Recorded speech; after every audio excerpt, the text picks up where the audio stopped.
morning, everybody. I see also Koen has joined us. Good morning, Koen. Yeah, good morning, Iraklis.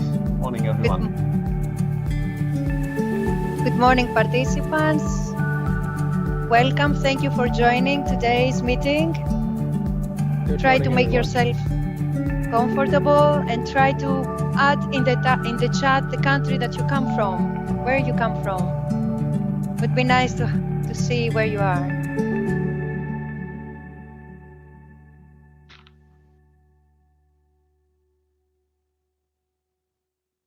So at the moment it will be a few participants, but we are expecting a big audience coming soon. And we will start in 8 minutes from now. Yes, it is, Thanasius, very rainy indeed, but it's very beautiful. I also see it from my window. Belgium, bonjour. Thank you for coming. Thank you, Charlotte. So those participants that are coming now, you cannot, the place where you come from. I see Barbados, exotic place. Great. Barbados. Rochelle, write us in the chat what is the weather like there, and maybe we can transfer ourselves in a sunny place right now.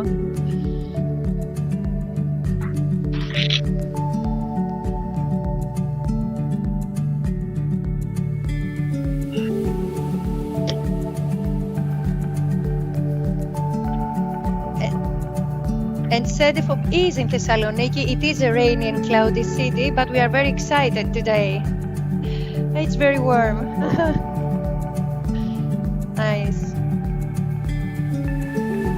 So, welcome to more participants. Very happy to have you with us today. So, good morning to Nottingham. Yes, the UK is with us.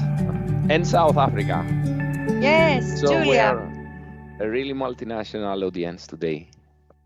We are excited for that because we will discuss qualifications at an international level, right, Iraklis?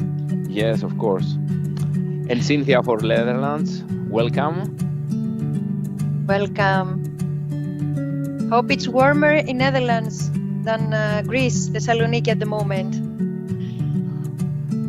Lithuania, good. Excited. And Romania, Mirela from Romania is with us. And Malaysia, it's good to see that, and from Malta, Amanda, yes. It's good to see that so many colleagues from different parts of the world have joined us today. Sasha from Slovenia, yes. Welcome, you too. Thank you very much. YouTube. We are live in YouTube, as I see. Great. Yes, look, yes. We're excited to see South Africa, hot weather, wonderful, Colleen. Thank you for being with us as always. Nice to see you are here. So for more participants that are joining, you can text and chat and write us a bit where you come from, what's the weather like, how you are feeling today. Cyprus, our sister country, hello. Slovenia, nice. Nice. Yeah, let's see how many different countries, Iraklis, we can get in the chat. Let's see. Yes. Slovenia again. Yes, Anya, yeah. We are popular many there. participants, yes. Many participants from Slovenia, that's great. Turkey, wonderful. And Turkey, welcome, Fusun. Yes, I don't know how is it hello in Turkish. Maybe you can write that down in the chat. Hola, Carmen from Spain. Turkey. More people are joining. This is very good. Yes. In 5 minutes, we will officially start our event. Merhaba, exactly. They were telling me about that, but I always forget it. Nice.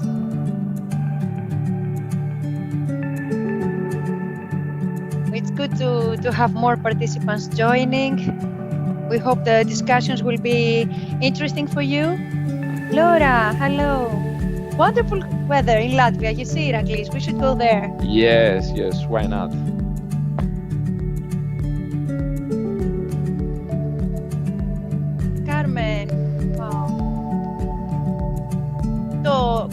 Carmen, the Ministry of Education from which country in particular? Maybe you can write that down.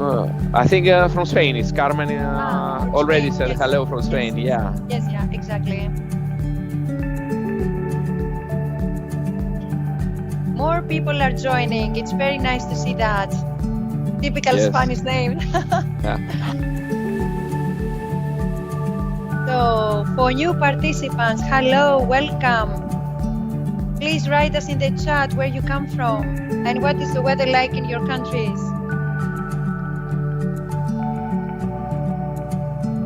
So the number keeps on rising. Yes. And it's good to know that many different countries are here with us. Also outside Europe, we have also to discuss issues related to the other regions of the world. Exactly. Bonjour, Dominique. Malta, yes. Try to make yourself comfortable and name yourself. And we hope really to enjoy the meeting. The sound is working well for us, hoping for Anna Maria as well.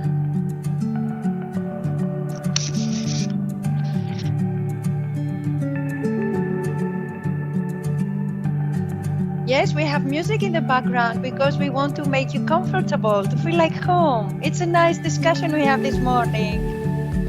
Hoping you like that. Kalimera Panayotis. I see also Daniele from Rome, sunny Rome, great. And Portugal, Andrea Monteiro. Yes, Bella, hoping it's fine for you. Yes, thank you for that. Great, Anna Maria, that everything is okay with the sound. Iraklis, have you noticed? Miss Smith is telling us that they are going for a swim still in Valencia. Okay.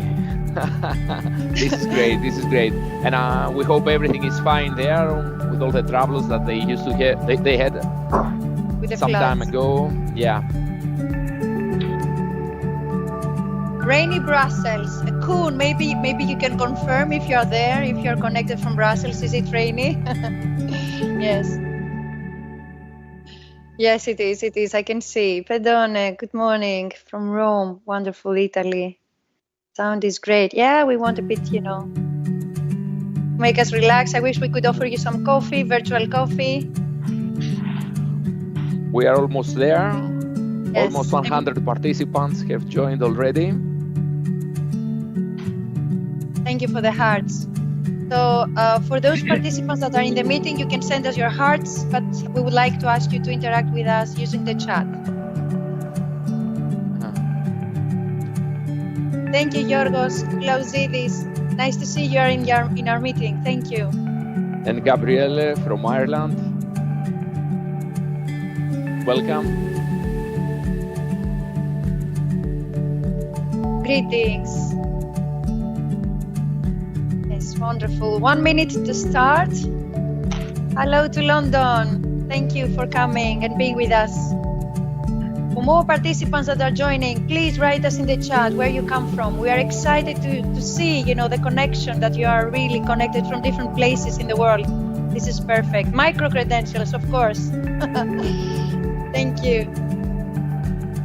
So, we can officially start the meeting.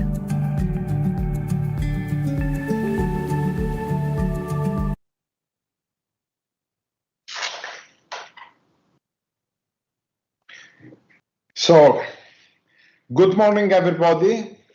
Welcome to the virtual get-together on the changing landscape of qualifications and credentials. I'm Lukas Zachillas. I'm the head of the Department for VET and Qualifications in Cedefop.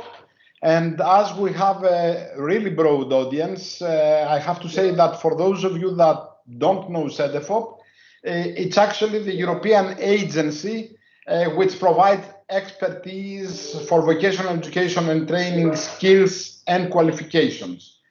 Actually, we support the promotion, development, and implementation of the Union policy in the field of vocational education and training, as well as skills and qualification policies, working together with also a broad spectrum of stakeholders, as our main partners are not only the Commission, but also the member states and the social partners. So we are here actually, and you will have the possibility now to see the housekeeping rules that inevitably are part of the beginning of this type of events. I hope you have the possibility to see them. I think that most of you should be familiar with what you have to do.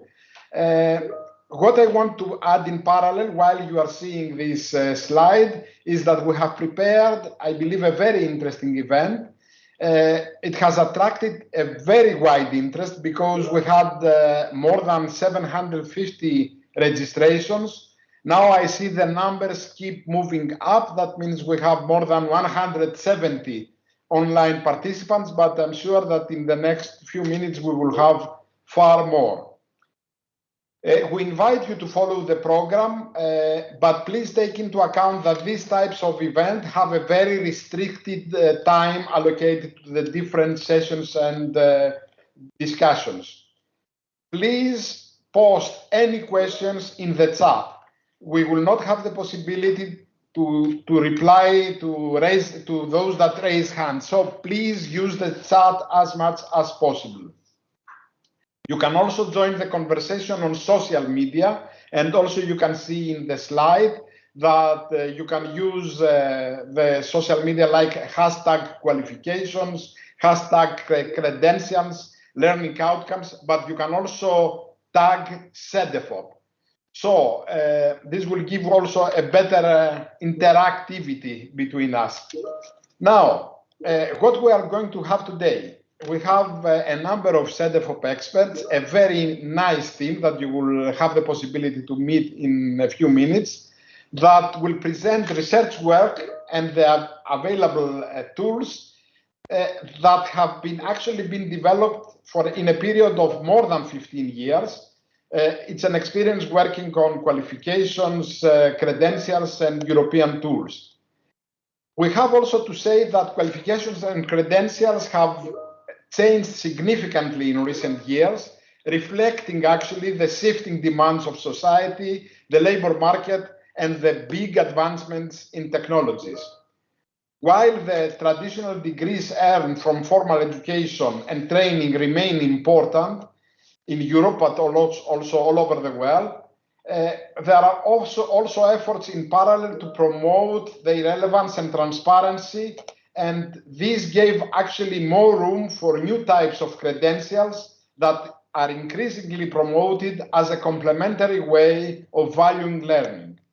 This allows actually individuals to collect and stack learning experiences in a flexible way at their own pace, which is very important, and through the course of their whole life.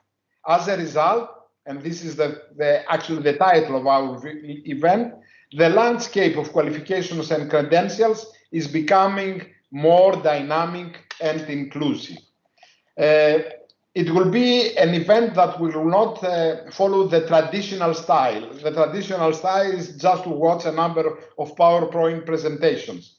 What we have actually tried to do is to have a debate between experts, and this is our intention. And for doing this, we will have someone that will orchestrate the whole proceedings. That is why I will give now the floor to George Kostakis, who is the coordinator in our department, in the Department for VET and Qualifications, and who will run the next hour of this meeting.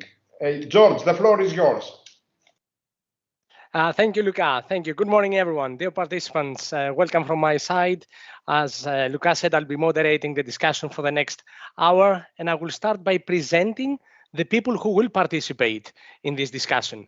You will see that we are a passionate team of experts, and we support the development and implementation of the Union policy in the area of qualifications and credentials. And we do that by working together with the European Commission, the member states, and the social partners, the representatives of employers and employees. So I'd like to invite each one of the team members to introduce themselves so that you meet the faces behind this work. And I'd like to ask first Anastasia Pouliou. Anastasia.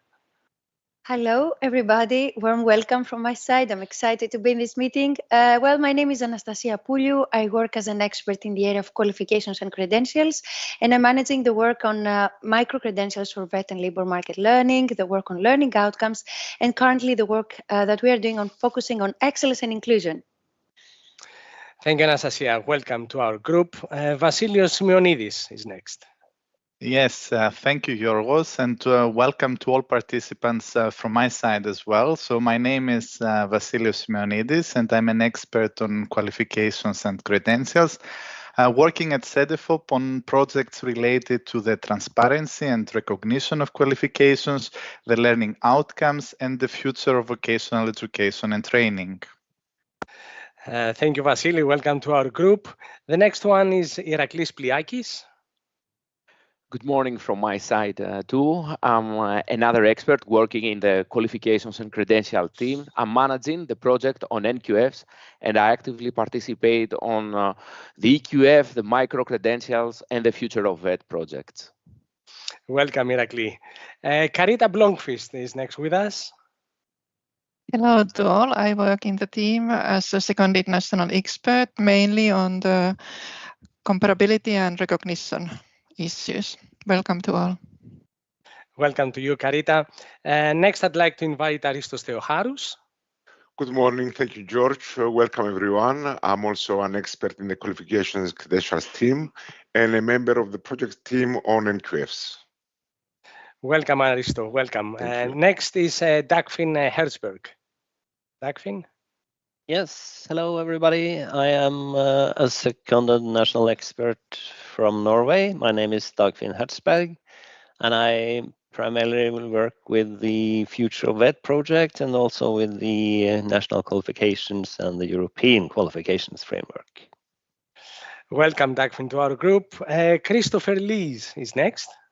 Thank you very much, George. A warm welcome from me as well. I'm Christopher Lees. I'm a trainee here at Cedefop, and I'm involved in projects related to micro-credentials, learning outcomes, and the future of VET. A warm welcome from me to everyone. Thank you, Christopher. But I'd like to say that apart from these people, we have more colleagues who are not with us today, and this is Zelta Zara, Vicky Oreopoulou, working on these exciting projects, but also other people who work behind the scenes, and it's Enrique Preus, Maite Santos, and Maria Elena Katsura. But at this point, before we go into starting our discussion, I'd like to invite you to follow the discussion and participate in it by raising your questions in the chat. As Lucas said earlier on, please raise any comments, any questions you have for the speakers in the chat. But let's start our discussion and starting actually with the basics. And for that, I would like to ask first my colleague Anastasia to stay with us and tell us, Anastasia, what is a qualification? Thank you, Yorgos. This is a very interesting question. This is the basic question, actually. What is a qualification? And if we think about European documents, like, for example, the European Qualifications Framework recommendation that actually defines a qualification, is what we can see is that, in essence, this is a formal outcome of an assessment and a validation process. And this is done by competent authority. Imagine a very important, let's say, official authority in different countries. And of course, qualifications typically take the form of a document. It can be a certificate, a diploma, a degree. So qualifications, in essence, determine that an individual has achieved learning outcomes. And these learning outcomes can be achieved imagine from learning in different settings. We can learn things in our formal, let's say, journey in life, but we can also learn many things in what we consider informal settings, like home, work, in different, let's say, familiar environments, or even non-formal areas. So this is how we try to define qualification in that sense. Thank you, Anastasia. It's true that learning outcomes may be understood differently by people depending on the situation they're used in. So can you please tell us briefly, what are learning outcomes? How are they defined when it comes to the discussion we have right now related to qualifications and credentials? Of course, the use of learning outcomes is very important, as you highlighted, Yorgos. Actually, learning outcomes focus on what a learner is expected to know. to be able to do and understand at the end of a learning process. And you see it, of course, here in this slide.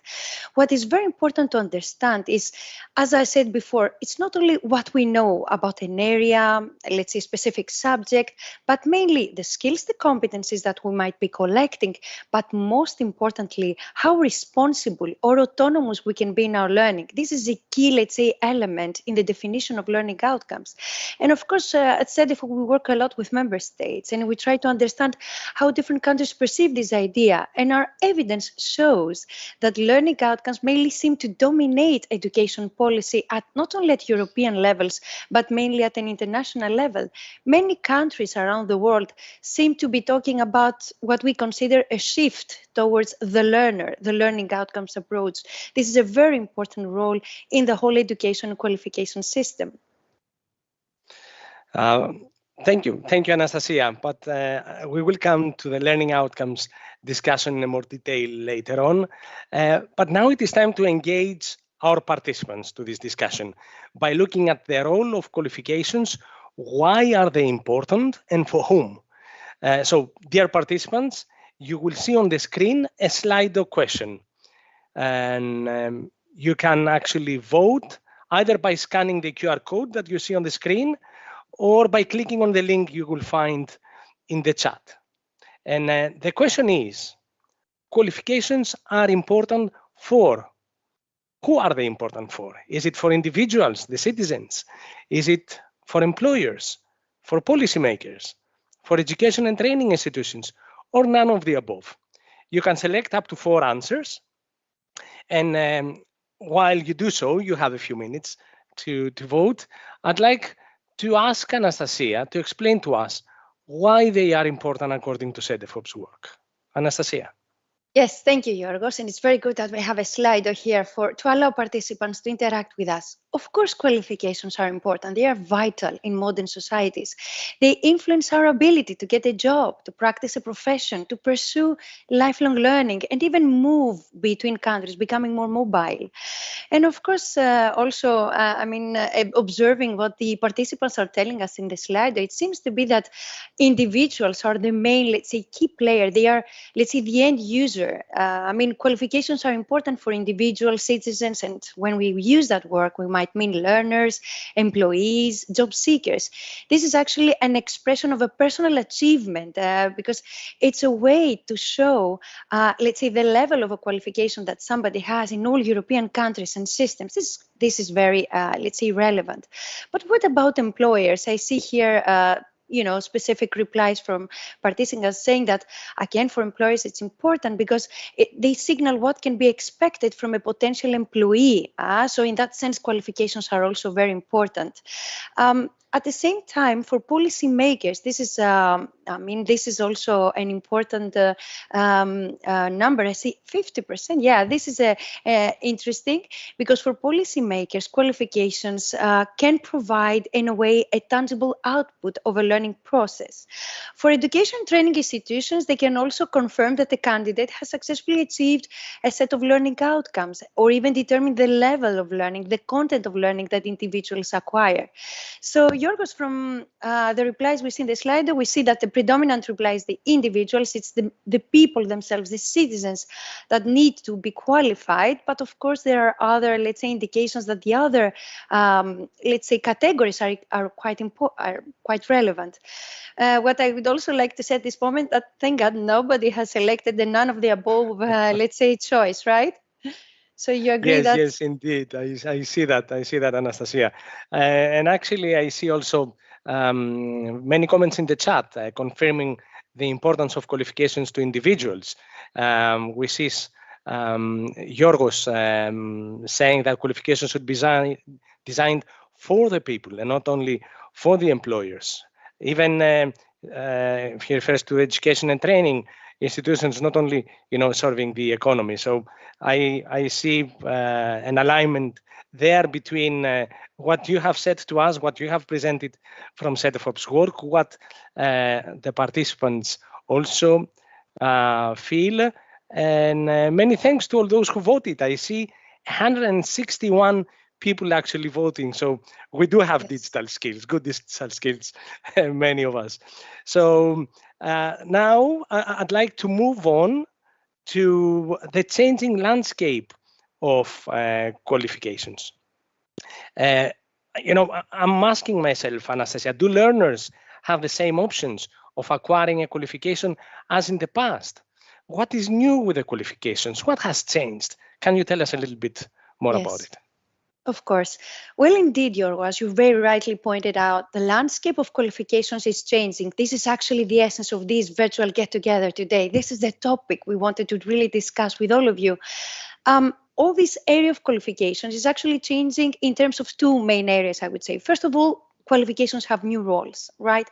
So because of the fact that we acquire qualifications from different settings, different sectors, let's say working in a company, in education training institutions, throughout the journey of our lives, we see there are different roles and different visibility, of course, especially for those types of competencies and skills we acquire outside our formal learning. We also saw that the content and the profile of qualifications is also changing a lot. Cedefop evidence has shown us that we see a broadening of profiles. We quite often talk about qualifications at higher education levels, at higher, let's say, areas. So this is a very important, let's say, change. At the same time, we also observe a change in the type of qualifications. Quite often we hear lots of discussions and insights related to different terms being used. For instance, participants and stakeholders might be talking to us about partial qualifications, nano credentials, micro credentials, of course, nano degrees, digital badges. So many different terms are used. And all of these are ways to promote, let's say, a new form of valuing learning. They are all very important. And of course, I would like to highlight the important, let's say, new emerging role of micro-credentials, because micro-credentials is actually comes from the word micro, which in Greek is small. So it actually hints towards the record of learning outcomes that the learner has acquired following a small volume of learning, let's say bite-sized pieces of learning. So this is the new landscape that is being shaped, Yorgos.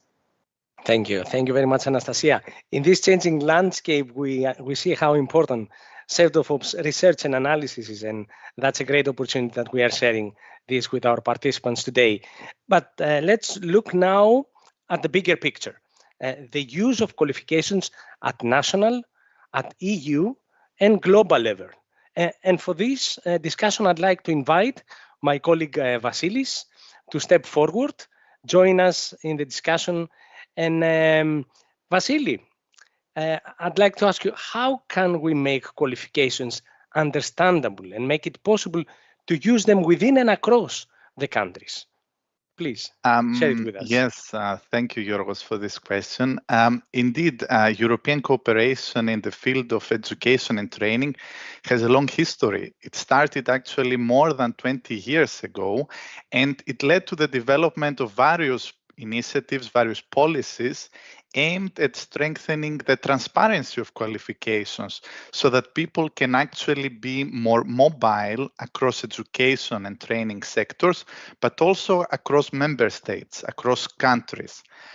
One of our latest Cedefop studies has actually highlighted 5 main policy areas, which you can see also in this graph displayed, that have underpinned these developments, providing a structured approach to understanding how the European Union has supported member states over the years. And as you can see, these initiatives have encouraged the quality and comparability of qualifications to promote a certain understanding of what a qualification is. And they have also helped to transfer learning outcomes, learning achievements across contexts, for example, through credits. I'm sure you're all familiar with the ECTS system, which is applied in higher education since several years. But these initiatives have also encouraged the recognition of learning acquired in different places and through different experiences, such as in leisure or in voluntary activities and at the workplace. And of course, the recognition of qualifications acquired in more traditional settings, such as the school or universities. So based on these initiatives, we have developed some scenarios about how this seemingly complex landscape might look like in the future that we will be presenting in an upcoming conference that we organize in February 2025. And you're all invited to register if you want to follow some of our updates. Thank you very much, Vasily. I also see the discussion in the chat heating up. We already start receiving questions. We will address them later on in the Q&A, maybe also partly addressed by our colleague Iraklis later on when he will be talking about the work we do on national qualification frameworks. Thank you, dear participants. Keep on putting in the chat your questions. Coming back to you, Vasily, the policy landscape indeed seems complicated. So what do we know about the impact of this work? Can you tell us a little bit about it?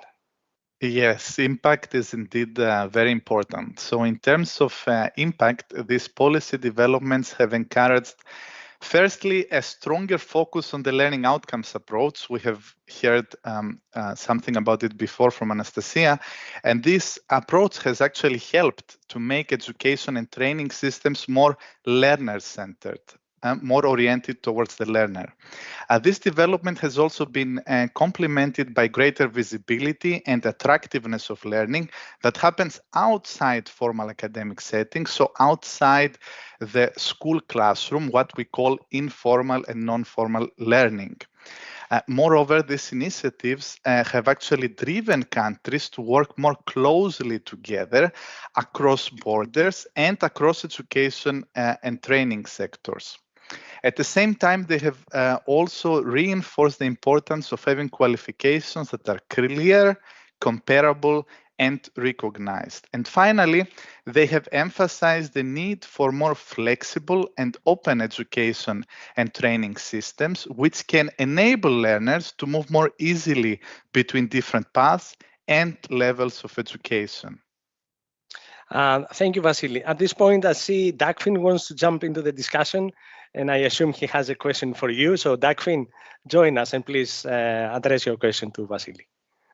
Yes, and it's a very interesting subject we're into now, but I wondered, Vasilis, could you try to say something a bit more about how this development, these tools have supported individuals in their struggle or pursuit for qualifications?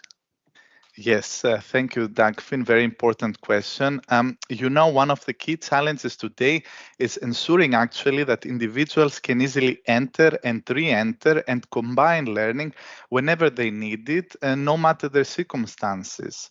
And while there is still, of course, work to be done, the good news is, at least that's what our research shows, that over the past 20 years, there have actually been some positive developments for the individual. First, learning has become more personalized and more flexible. Also, vocational education and training has become more attractive. And in addition, we can see that access to education for all learners has improved, thanks also to measures which have reduced educational inequality. And finally, as mentioned before, cooperation across countries has been a key in promoting mobility of students and learners across countries. Thank you, Vasily. Thank you, Dagfinn, for prompting Vasily to give us a little bit more details. Yes. It is indeed these achievements, Vasily, show that we are on the right path. So while there is more to do, we have come a long way in creating systems that accompany people in learning and help them succeed. So now, dear participants, we will now switch the discussion to the use of qualifications at national and international level. And at that point, for that part of the discussion, I'd like to invite my colleague Iraklis Pliakis to join us, to step forward. And I'd like to ask you, Iraklis, how does Cedefop support this process? Good morning from my side again. Thank you, George, for giving me the chance to mention that for more than 20 years, Cedefop has been supporting the EQF process, meaning the conceptual development and implementation of the European qualifications framework and of the national qualification frameworks. Countries are working towards the development of a map of qualifications. Currently, there are 41 countries participating in the EQF process. 37 have linked their NQFs to the EQF. Recently, we have reached an important milestone as Spain became the last member state to link its framework to the EQF. And why is this important? Because this map of qualifications enables citizens, meaning learners, employers, employees, to get a better understanding of what qualifications are about. For instance, which learning outcomes learners can achieve if they choose to acquire a given qualification, or which learning pathways are available to citizens, which learning outcomes a potential employee or student possesses, and this is helpful for employers or education and training providers. Finally, I would like to stress that inclusion in NQFs and the EQF provides a quality stamp that raises trust to NQF qualifications and thus promotes cross-border mobility, progression through different education and training subsystems, and progression in the labor market. Thank you very much, Irakli. I see Aristos, he wants to jump into the discussion. Aristo, join us and ask your question to Iraklis. Thank you, George. Thank you, Iraklis, for this very informative presentation. Please tell us how countries are adapting to this changing landscape of qualifications. Yes, Aristo, you are right. We have to keep in mind that the landscape is changing. For instance, for the previous generation, getting a qualification could be sufficient to find a job that someone could keep till his or her retirement. Now people use their qualifications in multiple instances. So for qualifications and qualification frameworks to remain relevant, they need to address current needs of citizens. Countries are working towards this direction, but we need to do even more. For example, countries develop qualification databases or registers which offer information on qualifications, for instance, on their learning outcomes, progression possibilities, etc. These databases need to be further developed and interlinked to enable citizens to zoom in this map of qualifications. And let me explain what I mean by zooming in. By using the example of Google Maps. In Google Maps, you don't only see the street, you can actually see the houses on the streets. Why citizens to know only the title of a qualification and not to get an understanding of the learning outcomes of each qualification? Because they are the translation device that can help us compare qualifications and better understand them. That's why Cedefop, in cooperation with EQF Advisory Group, has developed the European guidelines for the development of short, learning outcome-based descriptions of qualifications. Furthermore, qualifications themselves are changing. For instance, in the past, we used to focus on what we traditionally call full formal qualifications. Now there are different types of qualifications like micro-credential, international qualifications, partial qualifications, or professional occupational qualifications. Countries are increasingly trying to develop comprehensive NQFs and include these different types of qualifications in them. And why is this important? I will again use the example of the Google Maps. There, we don't only see the highways. In order to find our way through a city or to plan a trip, we also need to use smaller streets. The same applies for the journey in education and training.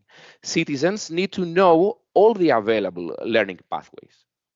Countries also try to include qualifications awarded outside formal education and training in their NQFs.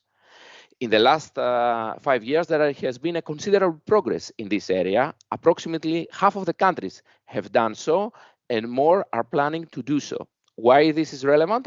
Because it promotes flexibility of the system, linking different education and training subsystems. Finally, flexibility is also supported because NQF qualifications are not only obtained through education and training programs, but increasingly through the validation of knowledge, skills, and competencies that people acquire in their work or in their leisure time. Thank you, Iraklis, for your reply. Please tell us, how can Cedefop help citizens to get a better understanding of the EQFs? For example, is there any way to see the differences between two qualifications frameworks in two countries? Thanks, Aristo, for giving me the chance to briefly present our NQF online tool. If someone goes to the Overview tab, he has a chance to see some brief information on the frameworks of each country, and especially the website of the framework or the qualification register or database. If I go to the Qualification Comparison tab, then I have the chance to choose two countries, Austria, and I will pick as a second country, Ireland. Then I can compare and get an overview of the qualification available in this country. Why this is relevant? Because if an employer from Austria wants to hire someone from Ireland that holds the qualifications at NQF level 8 or 7 in Ireland, he knows that these qualifications are linked to EQF level 6. And that means that they have learning outcomes at the same level as, for instance, a bachelor degree in Austria. And then he can also see that this employee possesses advanced knowledge of a field of work or study, or, for example, advanced skills in demonstrating mastery and innovation. So in a nutshell, these are the things that someone can see in, and many more in our NQF online.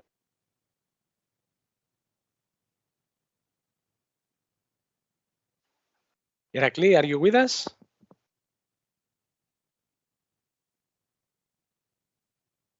Do you hear me? Yes, Yorgo, but let's see if Iraklis will be back soon. Okay, very well, very well. Then I suggest that we continue our discussion and moving into Carita, since we do not have Iraklis with us. And having now, Carita, you with us? Fantastic. So, yes, I am. I'm here. Fine. Great to see that you're with us, Carita. So I'd like to move the discussion to the recognition of qualifications, and actually ask you to take us through the work of Cedefop and how do we support recognition of qualifications. Can you share that with us a bit? I'm very happy to tell some news.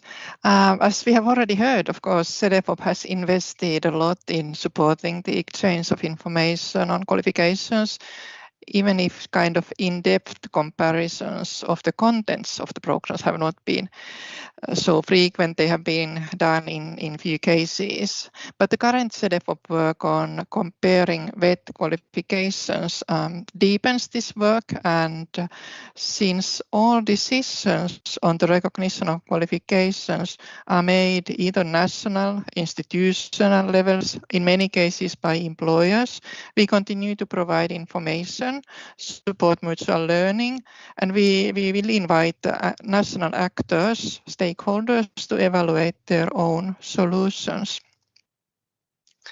Thank you, Carita. That sounds very interesting. It's so interesting that Dagfinn raised his hand, and I think he wants to join us. Dagfinn, do you have a question for Carita? Yes, I was just thinking about this. As you say that it's the national institutions that sort of regulates this, but how easy is the process of recognitions for individuals in this system? Could you say something about that? Indeed, this has been discussed a lot, and this is a very important point to bring in. I would say that normally the process of applying for recognition of your qualification itself is not complicated. Many countries, and we have some recent evidence of this via reference survey, which is our network for providing information, have invested a lot in digital information and simply guiding people further in the system. But of course, still there are challenges, since at its core, if you think of the actual comparison, which then often leads to recognition, it is not so simple. It is about understanding how programs align or differ, or to what extent similarities can be agreed on, and maybe most importantly, are the differences between programs so big that they would prevent the person in question of doing something with this qualification, for instance, in another country. This is important to consider. So sometimes comparison can be complicated. Of course, we also, in Cedefop, we think we should do better, since recognition is crucial for making better use of qualifications, for implementing lifelong learning. It's important for individuals, first and foremost, but it's also very important for education, labor markets more generally. I think in the end, it is kind of about valuing learning that has been obtained somewhere else than in your own institution. I think we would we go for Slido now, or Iraklis? Yeah. I think there is now the time to have some interaction with the participants. So if you can explain the details for what comes next and the Slido that we have here on the screen. Thank you, George. I'm so happy we have such a big number of participants. It seems more 280 now. I give you some time to log in again and in Slido, and the code is the same. You may already have it. We have kind of simple questions to you, but the question is, have you been involved in the process of recognition of foreign qualifications in this case? No, I have no experience with the recognition of qualifications. Yes, I have been involved in another role, for instance, assessment, evaluation, preparing information, guidance, decision making. And some of you have applied for the recognition of your own qualification. This would also be interesting to know. I think here are many people who have been traveling from one country to another. This question we wanted to ask because there's so much attention nowadays on recognition. We will hear about it later, and also in our chat in this meeting there are some questions related to recognition, and also the survey I referred to. We have some evidence that recognition nowadays is seen as an important kind of policy area linked to many others. Like if you work on quality assurance, if you work on qualifications frameworks, if you work on validation, prior learning more generally, mobility, of course, you might have been involved in some kind of recognition procedures. Still, we have more than 50% of people who say that they have no experience of this at all. It's an important message for us. I think I have been working for a very long time on this, and sometimes late 90s, early 2000, recognition of qualifications was considered kind of something that is being done by some people in some corner, so to say, if you allow. It was something specific and not really generally known. And now with the attention, for many good reasons, it's considered important. We would think that many of you have somehow been involved in the recognition of foreign qualifications in your work or in your private life. This is an interesting result now, 50%, and not everybody is voting, I understand it, but we have quite a good number, more than 120 people voting, and the number of being involved in some way, not maybe directly making decisions on recognition, is growing. And even 14% have applied for the recognition of your qualification yourselves. So we are happy to hear that there is value to, and it's important to discuss further this topic on comparing and recognizing qualifications. Thank you, Chair.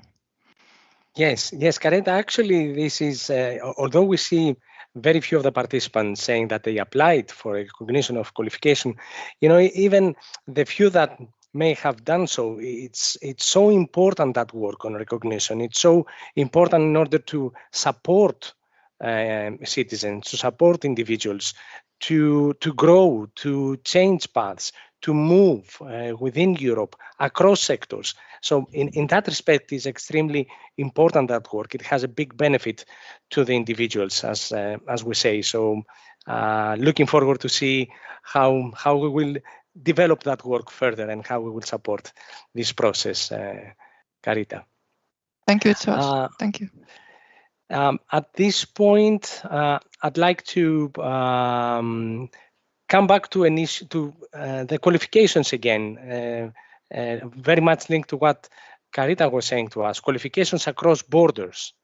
And I'd like to ask Aristo to come forward and share with us what Cedefop does to support the international process. Yes, George, thank you for your question. Cedefop tries to respond not only to the European, but also to global challenges. That is why we cooperate closely with ETF, UNESCO, and UNESCO Institute for Lifelong Learning to develop the global inventory of national and regional qualification frameworks. Why?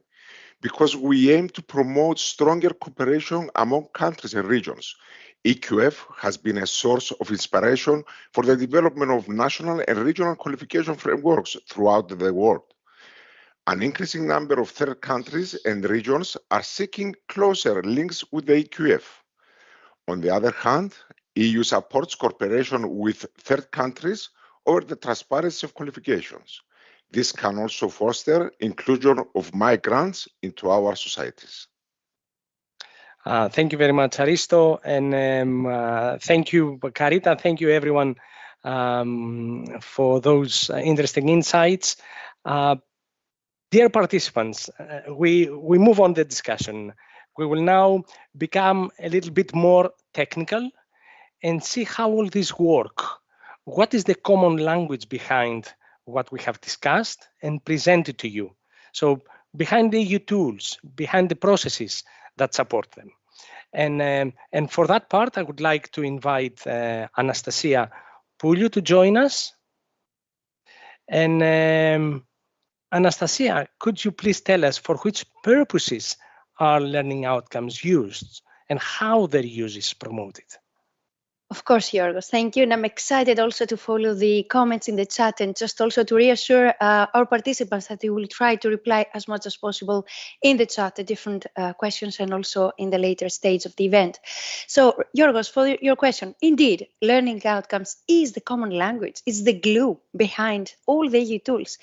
I like also referring to this aspect by using this other metaphor that learning outcomes can be like a kind of a Swiss Army knife. You know, as a kind of that type of knife, learning outcomes influence initiatives at different levels and in a wide range of areas.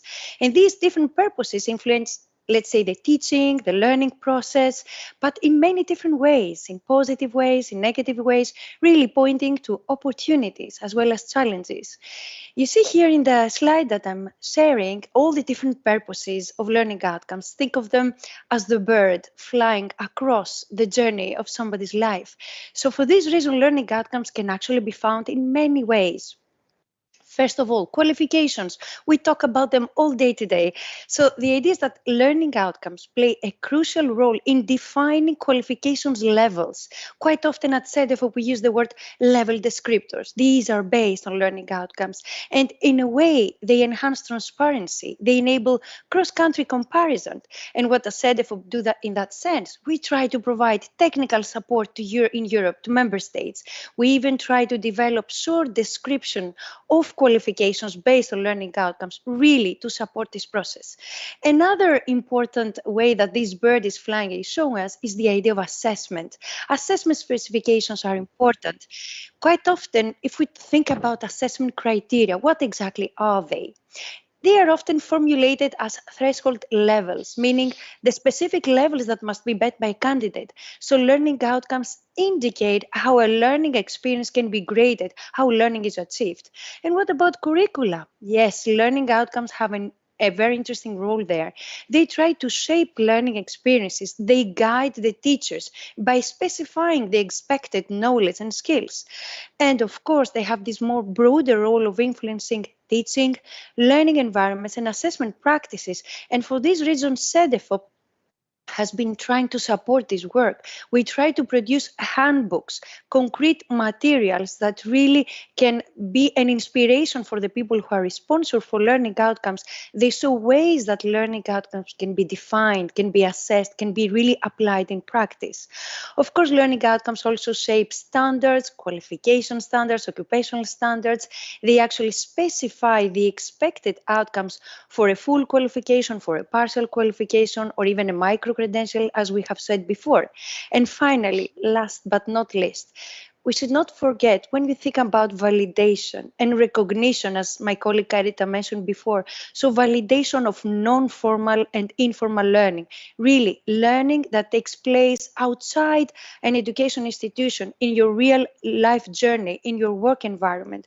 So all of these aspects of focusing on the type of learning that has been achieved, not necessarily the time, but the type of learning that has been achieved, well, this is the main and the last focus of learning outcomes, Yorgo. Thank you, Anastasia. We could be discussing about learning outcomes all day. I'm sure that's one of your favorite subjects. So many different uses, but I see also Christopher wants to join the discussion. Christopher, do you have a question for Anastasia? Yes, thank you very much, Anastasia, for that very comprehensive summary. I wonder if you could provide an overview of some of the key benefits that learning outcomes have for end users. Yes, thank you, Christopher. This is a great question. And if you think about, Christopher, about the term itself, learning outcomes, is actually aiming to keep the learner, the individual at the center. This is their biggest benefit. And of course, learning outcomes also create a common challenge, let's say a link between the world of education and the world of the labor market. This is very important. So in that sense, learning outcomes can actually facilitate learner mobility. Of course, this has to be happening through recognition processes, specific official processes, but in essence, learning outcomes actually facilitate this project and process by defining and communicating the skills that are needed, especially if we think about those skills and competencies that are acquired in non-formal learning, as we mentioned before. So in that sense, think of it as an empowerment of individuals, empowerment of learners, of employees, of adults, of people who try to really develop in their lifelong learning journey. And also, I would like to highlight that more broadly, learning outcomes can support the research, the dialogue, and the learning within the countries. As we said before, it's a common language, but for sure there are challenges, there are limitations, and we need to provide as much as possible practical guidance based on mutual learning between countries in Europe and, of course, systematic research. Okay, thank you very much indeed, Anastasia. Just one more question, if that's okay. Is there any resistance to the application of learning outcomes in education settings? So, for example, have teachers in vet education raised any objections concerning the way that learning outcomes are applied? That sounds like an area of expertise for Vasily. So, Vasily, would you like to join us? Yes, of course. Thank you, Christopher. It's indeed a very important question. Yes, so indeed, a common challenge mentioned to us in our latest learning outcomes study is related actually to defining and writing learning outcomes. So this is not always a straightforward or an easy process also for teachers, and it actually requires some additional training during, for example, their initial teacher education or during their in-service professional development. Moreover, learning outcomes must be known and understood by various stakeholders. So for the purpose of comparison, it is important that their depth, so their different levels and complexity, but also their breadth, meaning the distinction between knowledge, skills, and competencies is understood. Otherwise, comparability is hard to achieve. Also, as Anastasia pointed out before, the link between learning outcomes and validation of non-formal and informal learning should be strengthened. So learning outcomes acquired outside formal settings, outside formal education and training institutions are somehow less visible and only to a limited extent accounted for and trusted. So this whole process is actually a result of negotiations and compromises between the different stakeholders involved in this process. And finally, what we could observe is that across countries, progress in implementing the learning outcomes approach seems to be generally slow. And this is partly because the effort of countries to redefine qualifications based on learning outcomes often exceeds their own capacity, so their financial and human capacities of national administrations and sectoral bodies. So I hope this answers your question, Christopher. Thank you, Vasily. I believe it did, and actually, I would like to move on the discussion, but for that, I'd like first of all to thank Christopher for joining us, asking Anastasia and Vasily to stay with us because we will need you guys for the next part of the discussion, which is what comes next, which are the future plans of Cedefop and for this qualification and credentials team. And for that reason, I'd like to ask my colleagues Carita and Iraklis to join us so that we hear about Cedefop future plans for the projects they are involved in. And fantastic, we are all here. So I'd like to start with Carita. And Carita, if you can tell us about your future plans for the recognition of qualifications. Thank you. We continue to work on both concepts and practice related to comparison and recognition, and are preparing a working paper on it. And I think the chat discussion really feeds very much into our work that we will be doing next spring very quickly. We will also look at the possibilities to work with governments or the so-called recognition community, recognition experts in different countries. Very concretely, in June, we will organize a workshop. We hope that will be attended as so many people will see. And later next fall, we will launch a new Cedefop study on recognition. This is the main things I would say. George, thank you. Thank you, Carita. We're looking forward to these activities on recognition of qualifications. And next, I'd like to ask Anastasia to tell us about your plans for micro-credentials. Thank you, Yorgos. And I'm excited to see all the different comments and questions on micro-credentials. Yes. This is a topic of heated debate and has raised a lot of attention. And yeah, I will definitely mention our future work, but given the possibilities of the time constraints, we'll try to reply in the comments in the chat. So what Cedefop has been doing up until this moment for micro-credentials, we will share with you concrete links, and you can see it already being added in the chat by my colleagues. We have been doing a lot of research on the topic, and although when we started back in 2019, when there was a lot of this after COVID period, and we were discussing the topic of micro-credentials specifically on higher education, academic education, we really felt the need to go deeper into micro-credentials for vocational education and training and labor market related and employment learning. This is a key focus of Cedefop's work. And what we have done so far, we have produced 3 huge research reports on the topic where we try to offer new knowledge on the characteristics of micro-credentials, how they are perceived in countries in Europe, their added value for individual learners and employees, as well as their impact on existing qualification systems.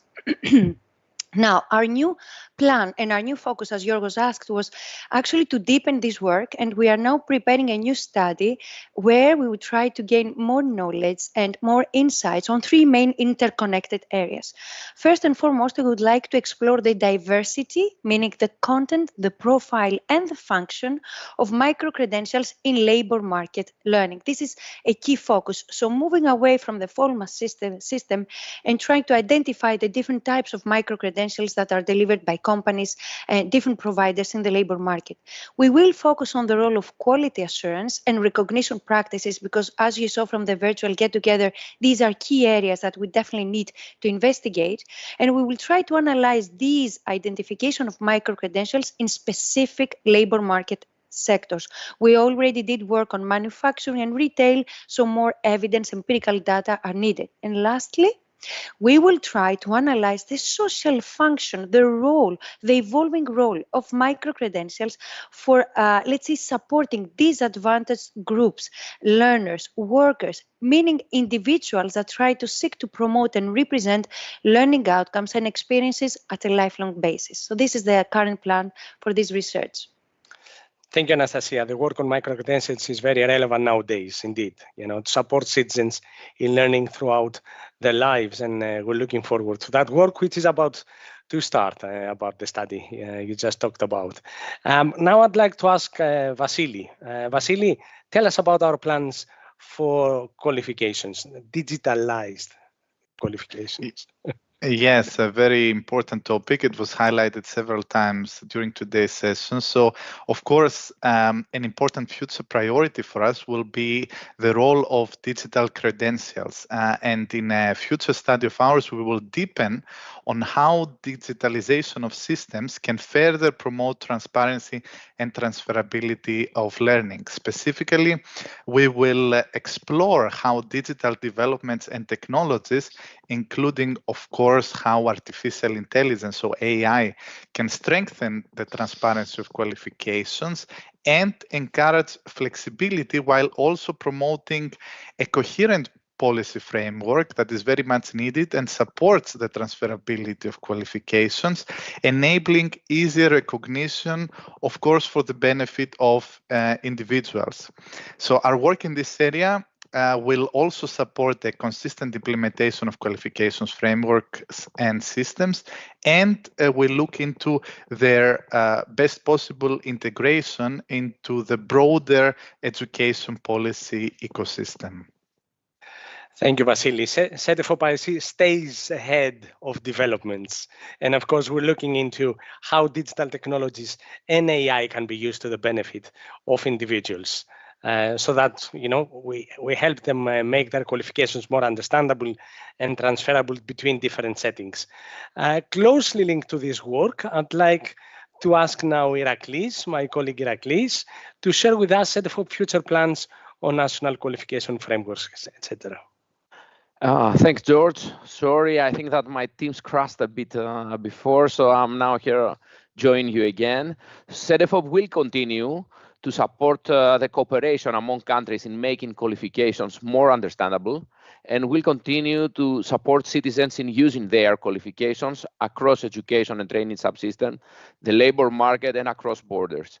The focus of our work will be on contributing to the opening up of the frameworks, for instance, to include qualifications awarded outside formal education and training or micro-credentials. Our research will focus on how to capture the impact of EQF and NQFs and how they are interrelated to other policies. Of course, we will also examine how the frameworks are linked to the other priority areas that my colleagues have just presented, meaning micro-credentials, recognition of qualifications, and digital credentials. That will be all from my side, George. Very well, thank you, Irakli. And with that, we come at the end of this part of the discussion. And actually, I'd like to thank you all. Ask you to stay with us, don't leave, and simply to inform our participants that now it's the time to move into the question and answers part and see the questions that you have raised in the chat during our discussion. And actually remind you what was said at the beginning, invite you to share all that discussion, whatever you see also in the chat, transmit it to the social media, spread the word using #qualifications, #credentials, #learning outcomes. And to move on to the next part, as I said, I'd like to ask Christopher, my colleague, to join us. And Christopher has been closely looking at what has been raised in the chat. I've seen, Christopher, many comments, questions in relation to micro-credentials. I've seen national qualification frameworks, even learning outcomes. So I see, the discussion can be from broad down to technical. So at this point, Christopher, I'd like to give you the floor and tell us about the questions that have been raised and see how we will address them. Okay, thank you. I think one question that's quite pressing is, with the changing landscape, do you foresee frameworks, including micro-credentials, on their qualification framework, and other countries that can be considered as forerunners, let's say? Thank you, Christopher. I see Iraklis is the brave one to take the first question. So Iraklis, please go ahead. Thanks, George, and thanks, Christopher, for spotting this very interesting question. We have been working on this issue with Anastasia for quite some time. We have highlighted which countries have already included micro-credentials in their frameworks. What I would like to say is that micro-credentials currently are an umbrella term. So actually, there are many different types of credentials that can be considered as micro-credentials that have been already included in the frameworks. I have to say that I wouldn't like to highlight any front runners because each country is doing their own policies, implementing their own policies, and they have the right to do so and decide on which qualifications to include or not. But as you can see in our data and tool, almost more than 1/3 of the countries that have are participating in the EQF process have already included this type of qualifications. So this is work in progress. There is a huge debate also among countries' representatives, and in the future, I'm sure that even more countries are going to include such qualifications, and we are defining specific procedures that this can happen, and this is a peer learning activity that countries learn from each other. Thank you. Thank you. Thank you. Thank you very much, Iraklis. At this point, I'd like to say that if other colleagues want to jump in, they are free to raise their hands and complement something that has already been said. So with that, Christopher, let's move on to another question. Mm-hmm. So there's another question here from Meli Aral, and that is that my general observation is that although non-formal learning is always included in the definition of micro-credentials, discussing mechanisms for its recognition and validation is usually avoided. And knowing that this is not an easy task at all, are there any studies specifically focused on the use of micro-credentials in non-formal education? Thank you, Christopher. Anastasia raised her hand. Anastasia, please go ahead. Yes, of course, and perhaps my colleague Carita could come in on the part on the recognition possibly. Well, on the micro-credential, well, this is a very sensitive topic, especially if we try to combine the two new, let's say, important phenomena, like also the importance of micro-credentials. So since the participant mentioned the idea of non-formal learning, this is actually what this new Cedefop study is about to explore, mainly to somehow try to identify the specific characteristics and profile of these types of micro-credentials in non-formal learning. And if we consider about non-formal learning, and for instance, if I think about a regulated profession, for instance, nursing, and what is happening, which is really a profession that is really run and somehow managed by all the rules, legislations that are in that specific sector, we should not forget that these other type of learning and training that might take place at the same time. So what we need to consider is, first of all, in cases we would like these type of training to be certified, somehow recognized, what kind of mechanisms or tools can be in place to really create the grounds for that. Quite often from Cedefop study, we have seen that micro-credentials have a potential, as Iraklis mentioned before, to enter official, formal qualification systems and frameworks. But for this to happen, there needs to be some standard elements as defined by the European Council definition on micro-credentials, and also mechanisms and structures to allow the integration of these types of micro-credentials from the non-formal sector into the more public and formal, let's say, settings. But I know that the whole topic of recognition is quite complex. I don't know, Carita, if you would like to add on that, or if it's enough. Yes, Carita is on board. So Carita, please go ahead. Great response. Anastasia, not much. I just wanted to, as you said, recognition, and I would like to bring in the discussion. We don't have it specific, but we have mentioned it here, validation, because they go very close to each other. And this is especially so when you talk about non-formal learning, informal, of course, leading to micro-credentials. So the essence of micro-credentials is often also about validating all learning. And Cedefop has excellent guidelines on validation and how to do it. There are also not only procedures, but also kind of context and methodological thinking of how to do, and maybe it would be worthwhile to have a look at these guidelines on validation. I would like to add this to the discussion. Thank you. Indeed. Thank you, Carita. You know, there are many interconnected areas there that we can actually look at this specific topic. And I see Iraklis has something to add. Yes, very briefly, because we are running out of time. Countries have already started working on using micro-credentials in validation arrangements, validating non-formal and informal learning. We have a very interesting example from recent legislation from Croatia reported to us.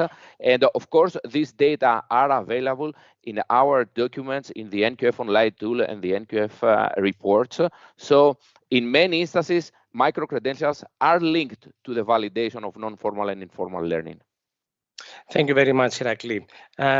Christopher, we have another 3.5 minutes for a couple of questions to be raised. Would you like to tell us what's the next one? Yes, well, I think since Iraklis mentioned the NQF tool, one question that's very relevant to that is whether the NQF tool gives an overview on the policies of different countries regarding micro-credentials. So is it possible to select an option in the tool to only see information about micro-credentials? Yes, thanks a lot for this question. Since we are currently updating the information that we have on NQFs, this information specifically will be available in the 2025 version of the tool. Nevertheless, there is an analysis of the policies that have been implemented till 2022 on micro-credentials available. This can be found in the tool in the section of learning outcomes. When a country has some links between the NQF and the micro-credentials, there is some analysis on the policy brief that we have developed on NQF developments, and it is already shared in the links. We can repost it. And of course, we have the NQF inventory, NQF reports, where you can find specific information on how each country is dealing with micro-credentials. But mainly, I would have to say that the easiest way is to go to the section on learning the learning out of the scope and structure of of NQFs, where you can find specific information for each country. Thank you, Irakli. It's very interesting to see how practically we can use the tool to address those concerns, those questions. Christopher, we have time for one more question. Yes, there's a question here from Irini, and that is, why has recognition of foreign qualifications in particular gained political prominence in recent years? So who would like to take that question? Carita, go ahead. Yes, thank you. Just to confirm the observation, of course, it has gained importance more and more. And I think the simple answer would be to say the same reasons for which recognition is important, mainly for mobility, making full use of all your qualifications, not losing anything on your way from one place to another. And of course, for labor market purposes, in some countries, there are specific situations, some kind of labor force lacking, and recognition is brought more into picture in these cases sometimes. And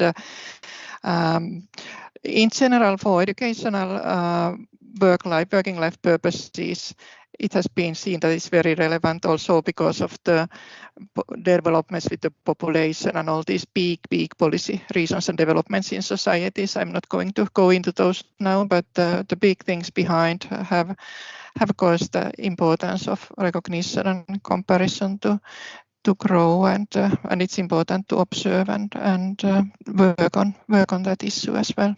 Thank you.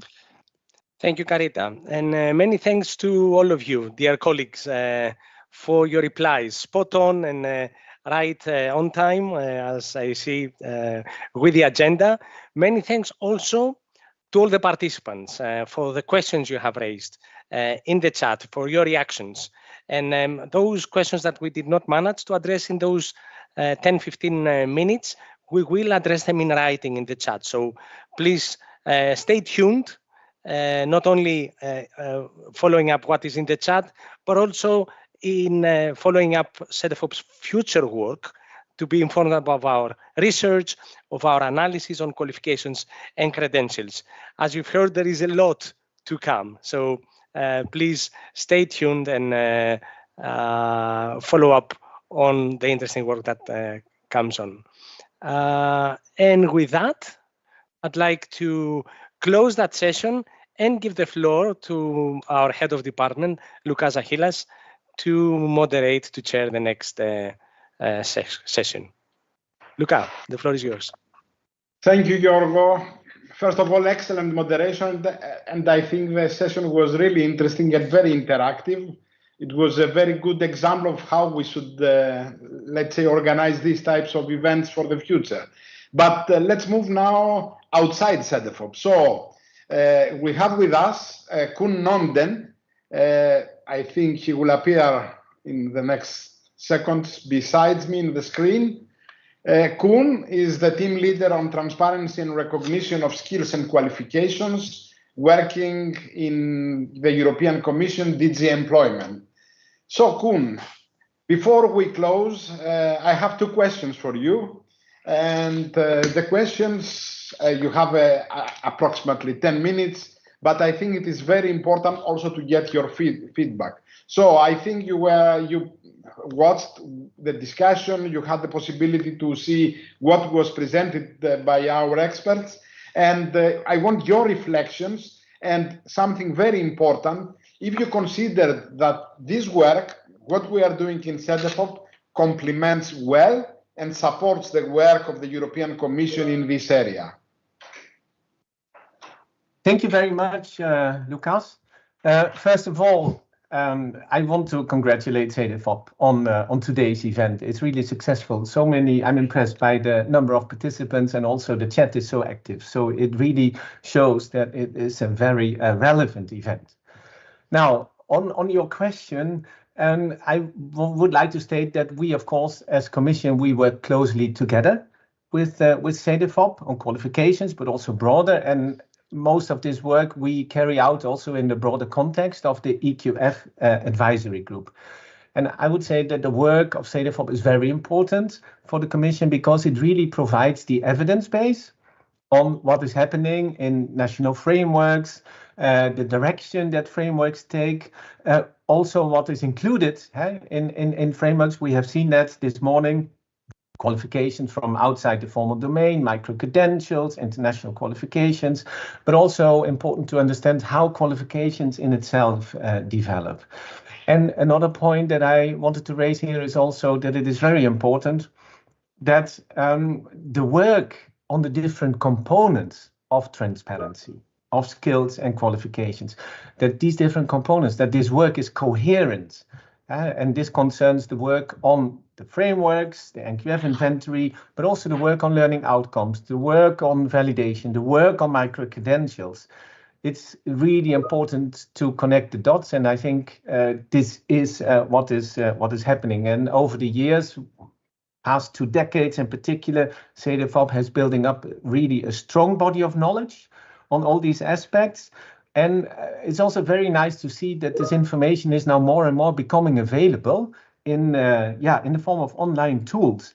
And it's of course important here that this information in the online tools stays up to date and it's constantly updated. And this is a major component of work, of course, of Cedefop.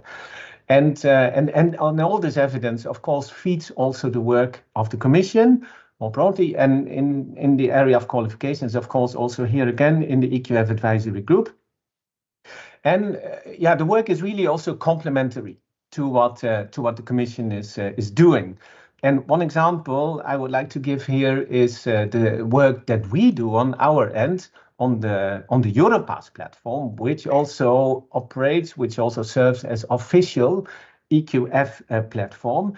And we talked a lot about qualifications registers, but it's actually at European level that information in them is made visible at European level and serves also, for example, Europass users if they want to have information on qualifications, but also through this collecting information and sharing information at European level, it also makes it possible to make information on qualifications accessible at European level and to compare qualifications from two different countries.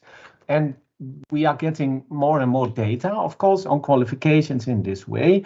And we are currently exploring also the development of a qualification comparison tool. And that would allow, for example, to compare the qualification of an electrician or of a car mechanic between two or more countries. So this takes the work of Cedefop, I would say, even further, and it's really complementary. And of course, for this, it is crucial that that all EQF countries continue to work on these registers. This is really important because we see now that national frameworks get more at the operational stage. Referencing is one thing, but being an operational framework fully implemented and being the qualifications policy of a country, okay, that demands still a bit more. But having an operational stage of your qualifications framework really also requires a qualification register to make the qualifications accessible. So all together, I would say the reply to your first question is really very confirmative. And I hope, and I'm sure, and I trust that this will continue like this in future. Thank you, Koen. Actually, this cooperation has a very long history. It goes back in the beginning of this century, I would say, because I remember well all this cooperation that developed over the years. And also just another question now, because you had the possibility to see what we are planning for the future. Now, we want from your side the future trends and challenges for qualifications and credentials, and how they are reflected in the EU priorities. Yeah, thank you, Lucas. I think the discussion earlier in the event, I mean, it already showed quite clearly the challenges that we have in relation to qualifications and credentials. And I also must say that I followed a bit the chat, and if you follow the chat, it becomes clear what are the challenges and what are the opportunities. But in order to reply to your question, I would also like to look a bit and take a bit distance from qualifications themselves and look a bit broader.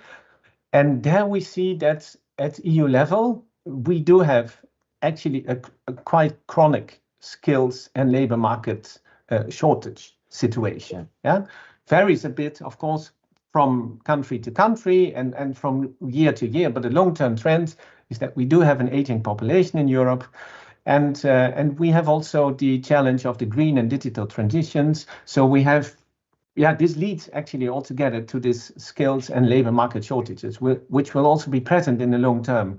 And this is all more urgent in the current context where Europe needs to become more competitive. We are losing ground in relation to other world powers, USA, but also China, India. And so we need to become more competitive, more resilient, also more autonomous. But at the same time, also we need to keep the European assets, which, for example, is social inclusion. These aspects were also very much mentioned in the Draghi report, and that was published earlier this year, and that also played quite a role for the future priorities of the European Commission. But based on this, I would like to say that if in times of tight labor markets, and labor markets will probably stay tight, employers are giving more prominence to skills. And more employers are using skills-based approaches for recruitment, for career development, and this is sometimes also referred to as skills first. Now, the good news of this, I would say, is that through this, employers widen their potential talent pool and provide then more opportunities to people that did perhaps not have the chance or fell out of education and do not have qualifications. But these people do, of course, have skills, usually acquired either through work or through other experiences. And at the same time, it's, of course, very important that employers are able to trust the skills of applicants. And they need to be sure that applicants do indeed have the skills needed for jobs. And in this context, you have validation of skills, where Cedefop has developed the guidelines. And also, I think we can say that there's also collective work. But validation is very important here because it makes also these skills visible that are not included in qualifications. But in relation to qualification, I think a key point is that even if there is a trend towards skills-based approaches, it doesn't mean that qualifications are no longer relevant. I think the contrary is the case. Qualifications, they flex skills, they are a trusted source for skills. And this is exactly also why it is so important that qualifications are based on learning outcomes. And this is exactly, the work of 2 decades on transparency tools. And this work on learning outcomes ensures that skills that are contained in qualifications become visible. Then we are, of course, back at the qualifications registries. However, we do have a problem also in Europe, because when we read about the EQF, we also know that information on frameworks, EQF levels, NQFs, is still not sufficiently known to the general public, to individuals, to employers. It's still too much an area for informed experts. So communication on frameworks is crucial.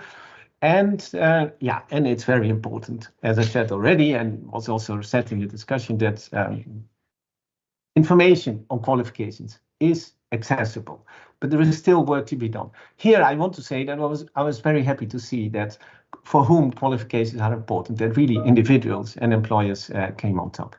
But okay, as we said, qualifications stay relevant, but here there is also one thing. Qualifications need to stay relevant. They need to keep their currency value.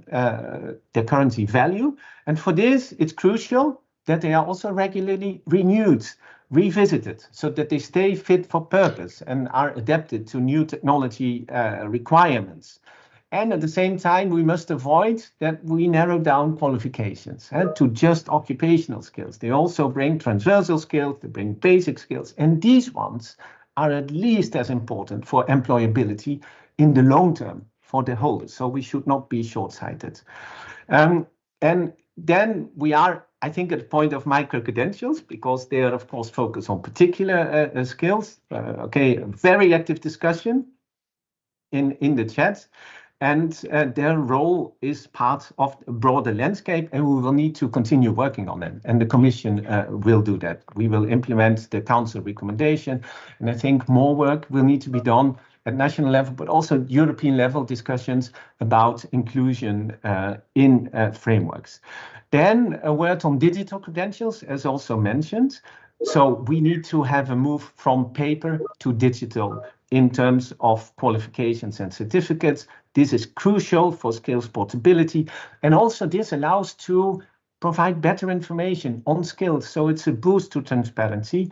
And then in the context of digital credentials, of course, individuals can much more easily share information on their skills in a secure and digital way. And also this can make recognition so much easier. And we really will do our best and support that there will be digital credentials as a normal standard. But in Europe, we do, of course, have the context of credentials that travel from one country to another. And for this, we have developed the European learning model, because you need common data models. Now I come to the link also to future policies, which was in your question, because I'm afraid I'm going a little bit over my time, so I will finalize here.